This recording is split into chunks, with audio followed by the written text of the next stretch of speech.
Just in case anybody has started to wonder what had become of it, here's the bottom end components for the BSA A65 engine, the one I refer to as the oil tap engine. This is the one where it changed hands after a previous owner fitted an oil tap to the oil line from the tank to the engine, and the current owner, obviously perhaps not quite so used to the idea, made the not unheard of mistake of starting up and riding off without opening a tap, resulting in the engine coming here and having a full strip down. And we found that the drive side big end was totally shot, and I took the crank to Aeron Engineering, or rather Aeron Engine Services I should say, to see whether it needed a regrind or whatever might be done with it. And it turned out that there was very minimal damage and a polish of that big end journal. The timing side one was fine, by the way, but a polish of the drive side big end journal was all that was required, and it's still on its minus 20 or 20 thou under size that it was before, as is the timing side one. And I was told, actually, John at Aeron said when he polished it he measured it up, and the journal, although on bottom sized for the minus 20 thou, it had an ovality reading of 1/5 of a thousandth of an inch, and that's more than quite acceptable. So 1/5 of a thousandth of an inch was all he could detect when he measured for any sort of out of roundness. That's very, very respectable indeed, and it polished up well. We've also got these R&R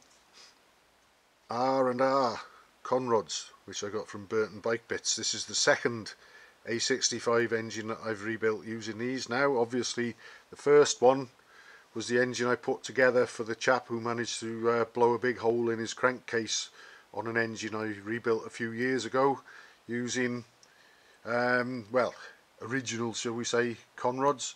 So from now on I've offered owners the option of putting upgraded conrods in their engines. I've also done a Triumph TR5 engine that's also got upgraded conrods in it, although of a different make.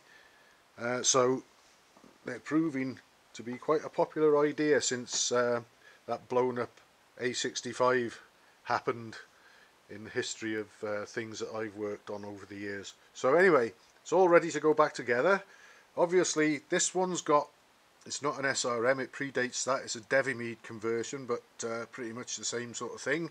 And interestingly enough, while I was cleaning up the drive side crankcase, I noticed that the outlet pipe from the time breather operated by the camshaft there has been, the end's been flattened over so that it can't function. And I thought, why would someone do that?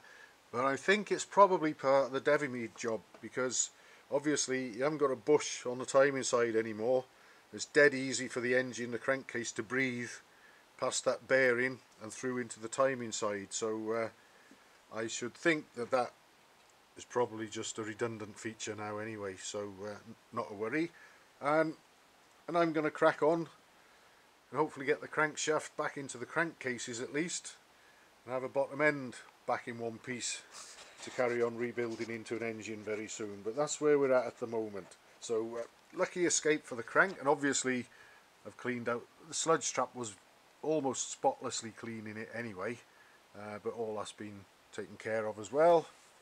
And we've got the Allen key type sludge trap plug, which I've put thread locking compound on, and one punch mark. There's no need to batter the crap out of them and put about 15 dents all around the place as some people do.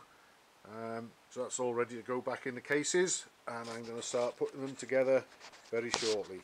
So that's the BSA A65 oil tap engine at last going back together.